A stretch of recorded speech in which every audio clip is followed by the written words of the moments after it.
Hi everyone, I'm Sue Jankowski and this is PHTV Channel 4 and you are watching Spotlight. Today we are spotlighting the new principal from Allenby Shepard High School. So the spotlight is on her, Dr. Jen Pollock. Thank you for being with us here today. Thank you for having me. Well, this is great. She was just hired as the principal. It's my understanding you've been there for a while. Yes. So this is exciting. So congratulations, because this is wonderful to start your year as principal and continue your work at High School District 218. And you've been there for a while. So why don't you give us just a little bit of history about, your experiences there, how you got started there, your history. Sure. Well, my history goes pretty far back, actually. I'm a graduate of District 218. I graduated from Eisenhower High School, and 218 has been a home to me for most of my life. I have been working at District 218 for the last 15 years. This is my 24th year in education. I began at 218 as a math teacher at our alternative program, Delta Summit. And after that, I became an instructional coach for our district, and I got to know many of the staff members in all of our buildings. I was moved around each of our home schools, Eisenhower, Richards, and Shepard, and had a chance to meet the faculty and interact with them. Then after that, I was the math curriculum director for 4 years, and moved to the associate principal role at Shepard. I've been there for the last 6 years, so this will be my 7th year at Shepard High School. Oh, wow. Well, that's really great because you have so much experience within the district, so you really have a good feel for, all of the schools, and that helps you make some decisions as principal of Shepard High School. So in your career path, you really started out as loving math, wanting to do math, and now you're going to be the principal. What led you to that? Was that always a goal of yours, to be a principal? You know what, I would say it was not always a goal of mine to be a principal. I have just really enjoyed my experience as an educator, and different doorways open up for you in your life as you keep moving through. And my first step out of the classroom when I was an instructional coach really opened up education beyond my own four walls, because when you are a teacher, you spend most of your time in your classroom with your students. And so that was the first time I had an opportunity to see a bit more about the inner workings of education, a bit more about community involvement, a bit more about the whole district, the staff involvement. And it really struck a chord with me in terms of this is another pathway that also has an impact on students and their education and their opportunities, and I found it really rewarding. I found it really rewarding to continue to work with educators and help them grow their professional practice and see their enjoyment that they had with students in the classroom, and it's led me down this path, and eventually I've landed here. You're so right, though, because through your life, goals can change and opportunities open, and you think, I didn't know that I wanted to do that, or I didn't know I was good at doing that. And so your involvement with being, an instructional guide to other teachers gave you that leadership role, which I would say went directly into, the leadership of being a principal. Yeah, that really sprungboard my pathway into administration, to be honest, and it really gave me an opportunity to meet people outside of my discipline, because obviously my discipline, I worked really closely with other math teachers, and that was really the primary focus of my career up till that point. And then becoming an instructional coach, you got to work, I had the opportunity to work with all of our new hires. So that was also energizing, because there's so much that a new person to education brings with them.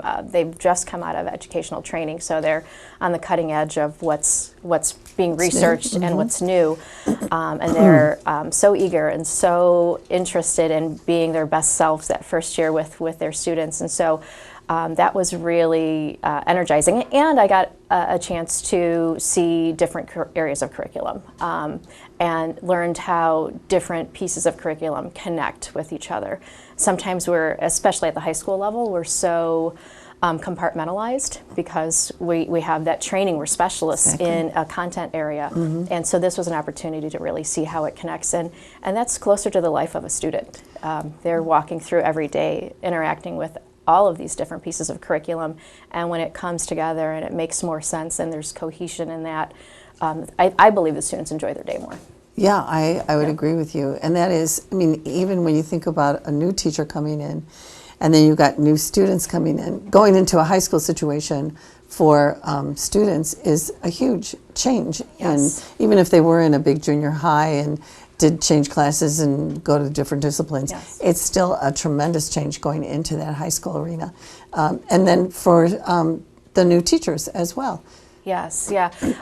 District 218, we serve, 11 communities. Shepard High School serves multiple communities, and it is a change. They come from different junior high districts, and so that's a big part of our work as well, is really unifying all of the students who come through the doors of Shepard High School and helping them transform into a Shepard Astro, because they're coming from so many different That's so true. junior highs, and we're really uniting, and we have to do that pretty quickly. We have 4 short years with us. And we really want, but they're critical years, and we really want that to resonate with them. We want them to have that Shepard pride. We want them to have that Shepard experience and be able to leave Shepard High School ready for the next adventure in their life. And as the teachers, it seems like 4 years, or a parent, 4 years can be longer when you are short. But when you're the student, those 4 years are long, because you're living your day, your life in that school, and school is like the most important part of your day. Yes. It's where you spend the most time. Yes. So your guidance is so profound to those students in that building.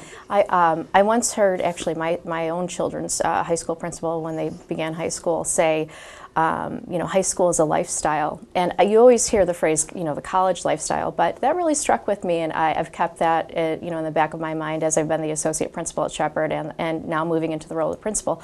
It is a lifestyle, and families have to adjust to that lifestyle, as do the students. The demand on their day can be longer than it was in junior high. We want them to be involved. We know involved students are more successful. We know that involved students have greater pathways when they leave high school. And so we want them involved in our activities and our clubs. That's what gives life to the school. And it goes before 8 a.m. in the morning, and it extends beyond 3:15 at the end of the day. Boy, it sure can. When you go by some of the high schools, sometimes you see so many cars, and it's 7 o'clock at night or whatever. You think, well, it is kind of, you're right, a lifestyle kind of thing, and it is for the whole family as well. It is. So you're making connections, not just with the students, not just with the teachers, but you want that great connection with the families, so you can get the families involved too. It's a big job. It's a big job. Good thing we have a good team of people to help with that job. Oh, Yes. absolutely. Yes. So now you're principal. This is your first year as principal, but you've got lots of experience as the associate principal. Do you have any specific goals that you've got in your head for the future?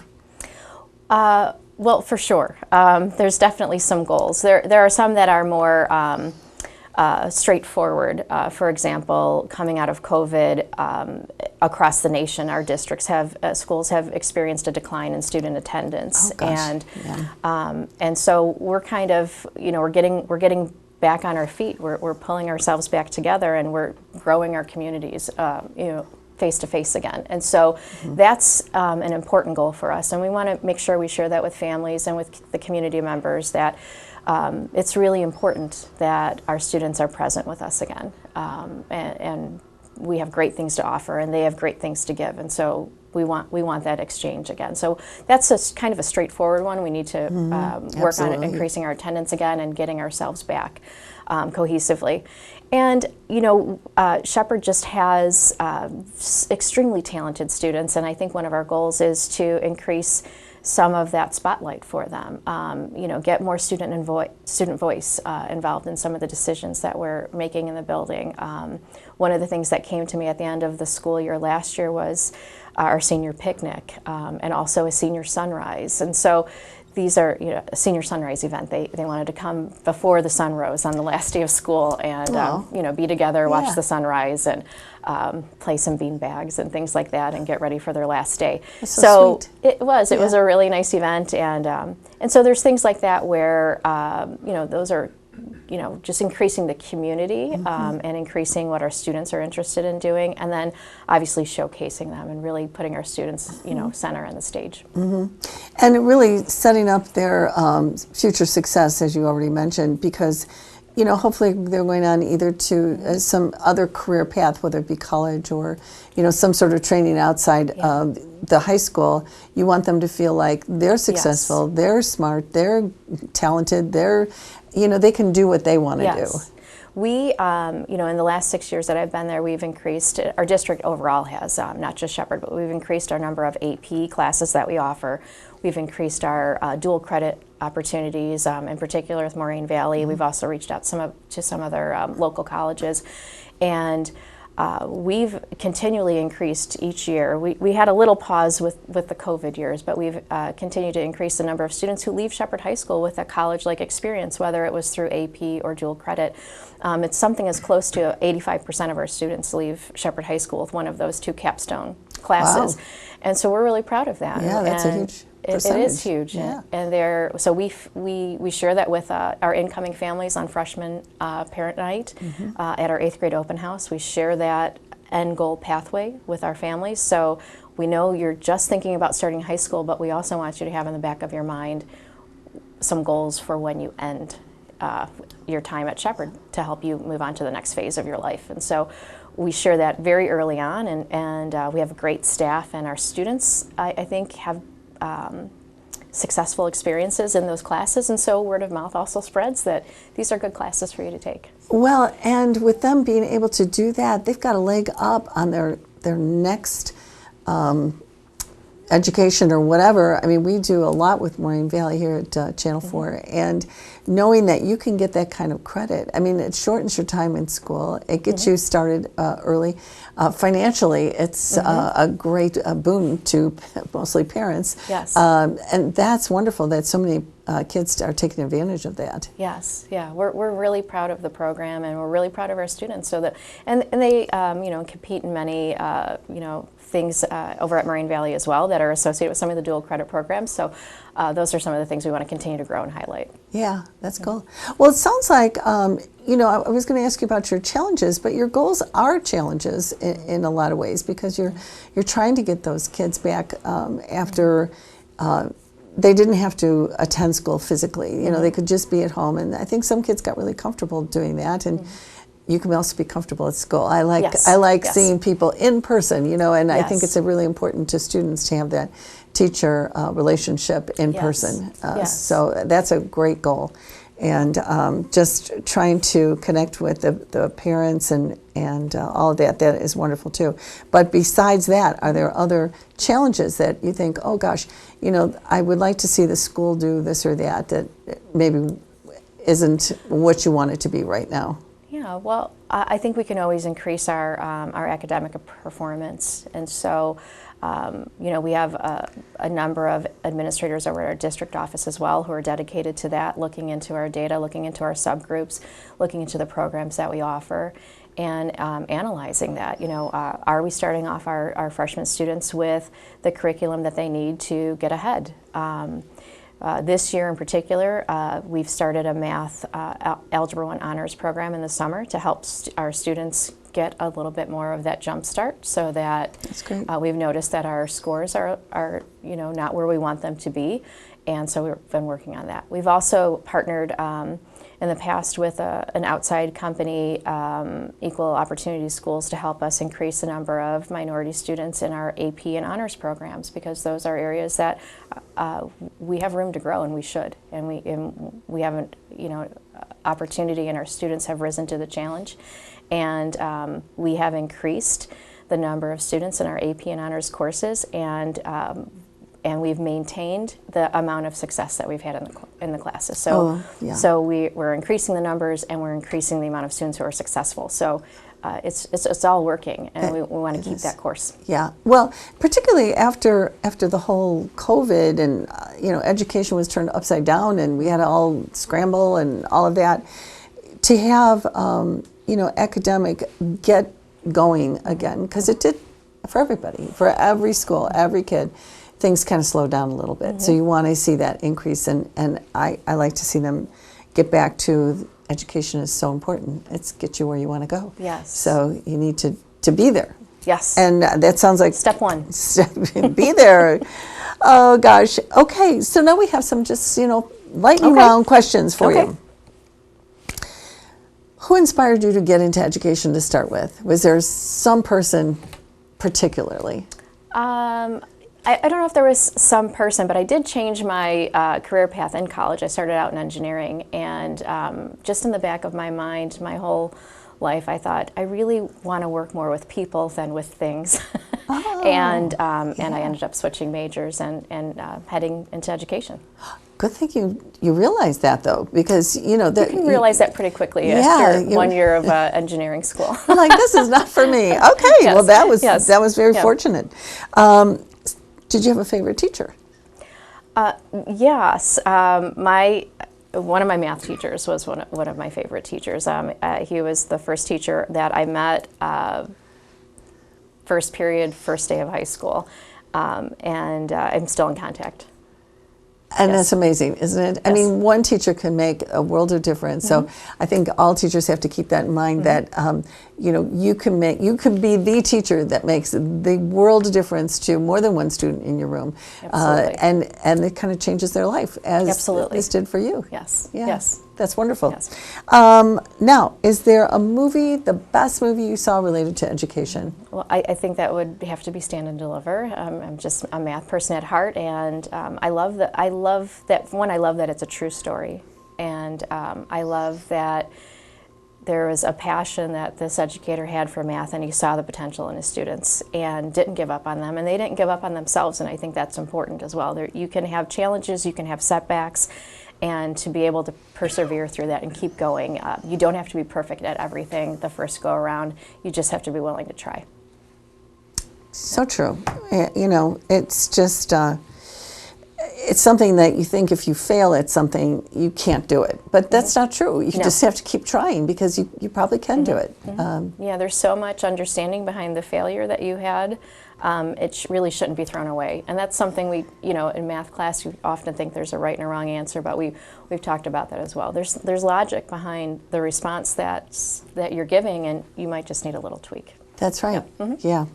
Math is so it's so defined. I mean, there is a right and wrong answer, and you do have to come up with the reasons how to get that answer.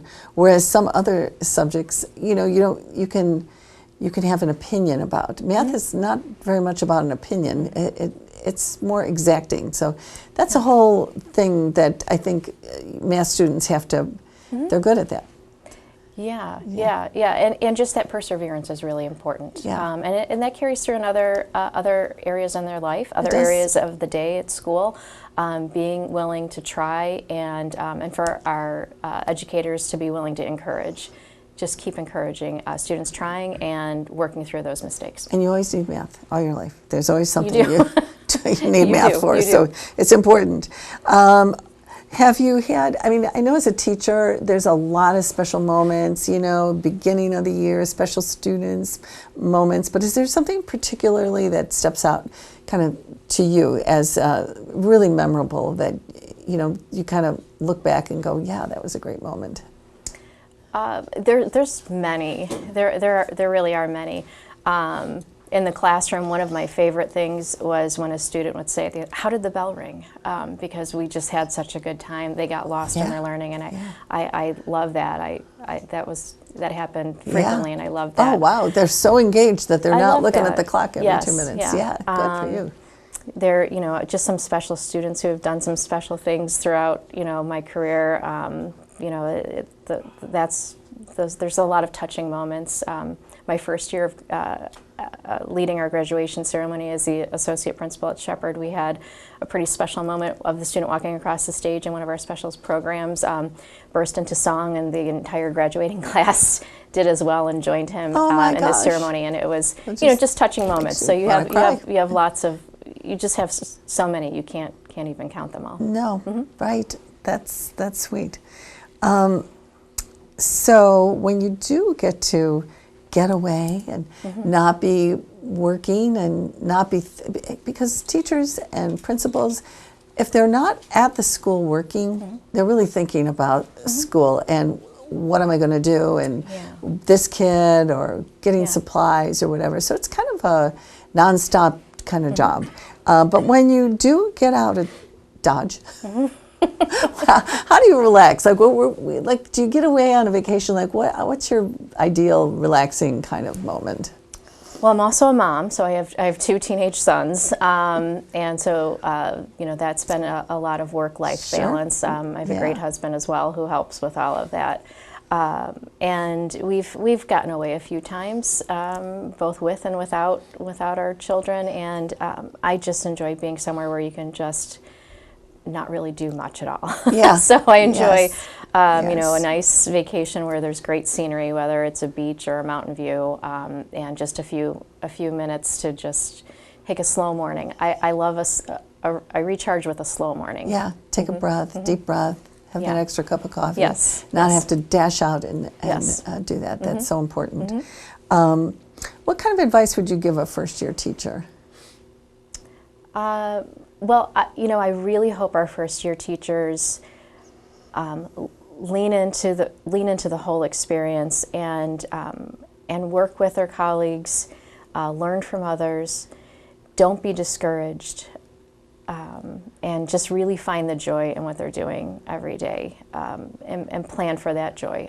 It happens when you love what you do and you're passionate about it, and you want the students to feel connected. It can happen every day. That's great advice for those new teachers. I think, too, anytime you start a new job, no matter how prepared you are, it's new. So, it's always good to rely on the others who have been around and a little more experienced, and don't hesitate to ask them questions. Everybody's usually pretty willing to help you. We all can keep learning. Yeah, so, exactly. All right, so at the end of this school year, 2023, you'll be giving some sort of talk at graduation. What kind of advice do you think you'll be giving students going out into the world at that point?